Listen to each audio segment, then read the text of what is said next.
नमस्कार दोस्तों, आज मैं आप सबको सुनाने जा रही हूँ श्री वेंकटेश्वर स्वामी यानी तिरुपति बालाजी की कहानी और इस मंदिर से जुड़े कुछ रहस्य।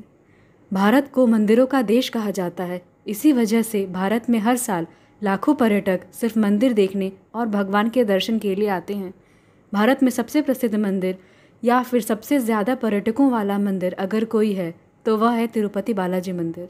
इस मंदिर में हर दिन लाखों की संख्या में पर्यटक दर्शन के लिए आते हैं। चूँकि यह मंदिर अपने आप में ही बहुत खास है, माना जाता है कि जो भी इस मंदिर में आता है उसकी हर मनोकामना पूरी होती है। दुनिया के बड़े बड़े लोग भी इस मंदिर में भगवान के दर्शन के लिए आते हैं। इस मंदिर की बनावट और इस मंदिर का हर एक अंश काफ़ी दर्शनीय और लोगों को अपनी ओर आकर्षित करने वाला है। इस वीडियो में मैं आपको तिरुपति बालाजी मंदिर का इतिहास एवं इस मंदिर से जुड़े अनेक ऐसी जानकारियाँ बताने वाली हूँ जो बहुत कम लोगों को पता है। वैसे तो यह मंदिर हिंदू धर्म के लोगों का धार्मिक स्थल है, लेकिन यहाँ पर मंदिर के दर्शन के लिए हर धर्म के लोग आते हैं। आइए जानते हैं मंदिर और उसके इतिहास के बारे में विस्तार से। तिरुपति बालाजी मंदिर के इतिहास की बात करें तो यह 9वीं शताब्दी से अस्तित्व में है, लेकिन अनेक ऐतिहासिक ग्रंथों में इसका जिक्र उससे पहले का भी हुआ है। कहते हैं कि कांचीपुरम के राजा वंश पल्लव ने इस मंदिर की जगह पर कब्जा किया था और उसके बाद 15वीं सदी में विजयनगर वंश के शासकों ने इस मंदिर को प्रसिद्ध मंदिर बनाने की पहल की और संपूर्ण विश्व में इसका नाम पहुंचाया। तिरुपति बालाजी की कहानी। कलियुग के प्रारंभ में भगवान आदिवारा वेंकटाद्रि को छोड़कर अपने स्थायी आराध्य वैकुंठ चले गए, जिससे भगवान ब्रह्मा बहुत चिंतित थे। उन्होंने नारद से कुछ करने को कहा, क्योंकि भगवान ब्रह्मा चाहते थे कि भगवान विष्णु का अवतार पृथ्वी पर हो। उसके बाद नारद गंगा नदी के तट पर गए, जहाँ ऋषियों का समूह भ्रमित था और यह तय नहीं कर पा रहा था कि उनके यज्ञ का भाग भगवान ब्रह्मा, भगवान शिव और भगवान विष्णु को कैसे मिलेगा और कौन तीनों में सर्वश्रेष्ठ है। इसके समाधान के रूप में नारद ने ऋषि भृगु को तीनों सर्वोच्च देवताओं का परीक्षण करने का विचार दिया। ऋषि भृगु ने प्रत्येक भगवान के पास जाने और उनकी परीक्षा लेने का फैसला किया। जब वह भगवान ब्रह्मा और भगवान शिव के पास गए तो उन दोनों ने ही व्यस्त होने के कारण ऋषि भृगु पर ध्यान नहीं दिया, जिससे ऋषि भृगु नाराज़ हो गए। अंत में वह भगवान विष्णु के पास गए, परंतु वे भी ध्यान मग्न थे और उनका ध्यान भी ऋषि की ओर नहीं गया। इससे ऋषि क्रोधित हो गए और उन्होंने भगवान विष्णु की छाती पर लात मार दी। बिना किसी क्रोध के भगवान विष्णु ने ऋषि के पैर की मालिश की और उनसे पूछा कि उन्हें चोट तो नहीं आई। इससे ऋषि भृगु को अपने क्रोध पे पछतावा हुआ और उन्होंने निर्णय लिया कि यज्ञ का भाग हमेशा भगवान विष्णु को समर्पित होगा। लेकिन भगवान विष्णु की छाती पर लात मारने की इस घटना ने माता लक्ष्मी को क्रोधित कर दिया। वे चाहती थीं कि भगवान विष्णु ऋषि भृगु को दंडित करें, लेकिन ऐसा नहीं हुआ। परिणाम स्वरूप माता लक्ष्मी ने वैकुंठ छोड़ दिया और धरती पर आ गई।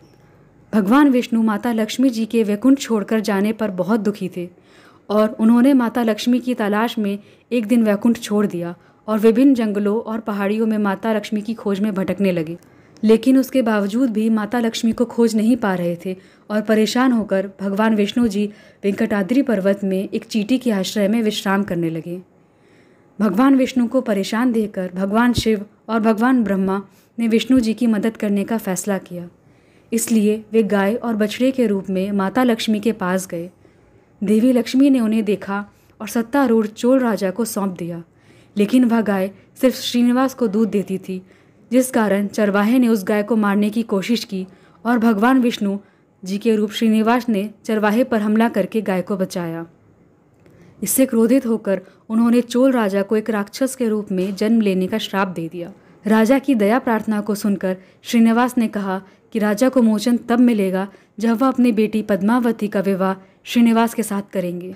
तब एक परंपरा के अनुसार वर को शादी से पहले कन्या के परिवार को एक तरह का शुल्क देना होता था, लेकिन भगवान वेंकटेश्वर ये शुल्क देने में असमर्थ थे। इसलिए उन्होंने धन के देवता कुबेर से कर्ज लेकर पद्मावती रूपी देवी लक्ष्मी से विवाह किया और वचन दिया कि कलयुग के अंत तक वे कुबेर का सारा कर्ज चुका देंगे। उन्होंने देवी लक्ष्मी की ओर से भी वचन देते हुए कहा कि जो भी भक्त उनका कर्ज लौटाने में उनकी मदद करेंगे, देवी लक्ष्मी उन्हें उनका 10 गुना ज़्यादा धन देंगी। इस तरह तिरुपति जाने वाले और विष्णु भगवान पर आस्था रखने वाले भक्त धन एवं बालों का दान कर भगवान विष्णु का ऋण चुकाने में उनकी मदद करते हैं। भक्तों का यह भी कहना है कि ऐसा करने से भगवान उनकी हर मनोकामना को पूर्ण करते हैं। तिरुपति बालाजी से जुड़े कुछ ऐसे रोचक तथ्य भी हैं जिन्हें जानकर आपको काफ़ी हैरानी होगी। पहला, भगवान वेंकटेश्वर को गर्भगृह में जब भी देखा जाता है वह दरवाजे के मध्य में नजर आते हैं, जबकि असल में वह दरवाजे के दाएं तरफ हैं। दूसरा, मुख्य द्वार के दाएं बालाजी का बाल स्वरूप है।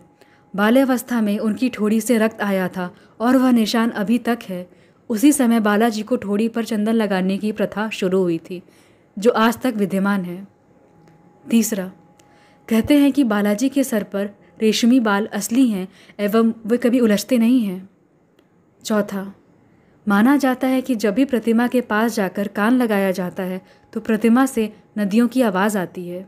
पांचवा, मंदिर के गर्भगृह में चढ़ाई गई चीज़ कभी वापस नहीं ली जाती, उसे वहीं पर जलकुंड में विसर्जित कर दिया जाता है। छठवां, मंदिर से करीब 23 किलोमीटर दूर बालाजी का एक ऐसा गांव है जहां उस गांव के लोगों के अलावा किसी को प्रवेश नहीं मिलता। यहाँ के लोग ही मंदिर में फूल, घी, मक्खन इत्यादि लाते हैं। सातवां, बालाजी की पीठ पर हमेशा पसीना रहता है, चाहे आप उसे कितनी भी बार साफ कर दें। आठवां, गर्भगृह में जलने वाला दीपक पिछले हजारों सालों से जल ही रहा है। नौवां, वेंकटेश्वर भगवान को सप्त पहाड़ियों के स्वामी भी कहा जाता है। आपकी जानकारी के लिए बता दें कि तिरुपति बालाजी के दर्शन आप एक ही दिन में नहीं कर सकते। इसके लिए आपको अग्रिम टिकट लेना पड़ता है। जिस दिन आपकी बारी आएगी उस दिन आपको सूचित किया जाता है, क्योंकि तिरुपति बालाजी के दर्शन प्रत्येक दिन 1 लाख से भी ज़्यादा लोग करते हैं। ऐसे में आप अंदाज़ा लगा सकते हैं कि वहाँ कितनी भीड़ होगी और आपका नंबर कब आएगा। टिकट के लिए आप ऑनलाइन भी आवेदन कर सकते हैं या फिर तिरुपति जाकर अपना रजिस्ट्रेशन करवा सकते हैं।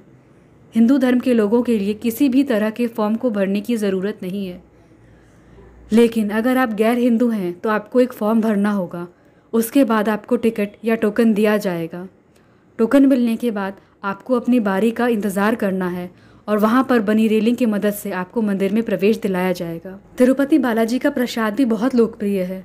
प्रसाद के लिए आपको लंबी कतार में खड़ा रहना पड़ता है और जैसे ही आप भगवान का दर्शन करके मंदिर परिसर में आते हैं आपको प्रसाद की कतार में लगना होता है। यहाँ के लड्डू काफ़ी लोकप्रिय है और विदेश तक यहाँ के लड्डू भेजे जाते हैं। तिरुपति बालाजी के प्रसाद को आप ऑनलाइन भी खरीद सकते हैं। ये थी भगवान तिरुपति बालाजी से जुड़ी कहानी एवं कुछ रहस्य जिनके बारे में हर भारतीय को ज़रूर जानना चाहिए। वीडियो अगर अच्छी लगी हो तो इसे ज़्यादा से ज़्यादा शेयर करें और कमेंट करके बताएं। वेंकटेश्वर स्वामी की जय।